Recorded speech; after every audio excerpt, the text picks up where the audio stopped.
Porosia e prindit për bijen e posamartuar.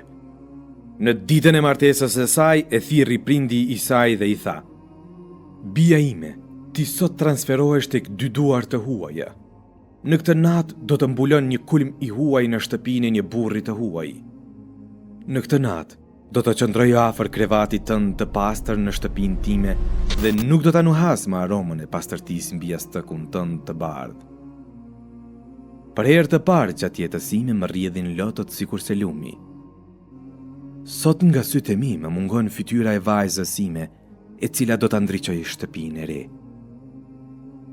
Sot emocionet dhe ndjenjat e mia më kthejnë mbrapa dhe ma rikujtojnë atë ditë kur familja e nënës tënde ma dorëzoi vajzën e tyre, duke ju rrjedhur lotët si lumin nga sytë e tyre.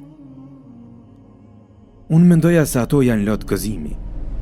Nuk e dija deri më sot se ata i mundonte atë ditë ajo që sot mua më mundon, dhe ajo që ma djeg shpirtin në këtë orë.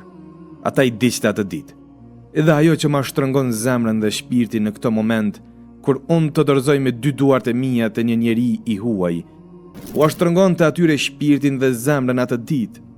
Bija ime, më beso, se po ti kisha pasur atë ditë kur e martova nënën tënde ndjenjat e prindit që i ndjej sot, do ta kisha harxhuar jetën time që ta bëj të lumtur nënën tënde, ashtu si kam dëshirë sot që burri yt të harxhoj jetën e tij që ty të bëj të lumtur.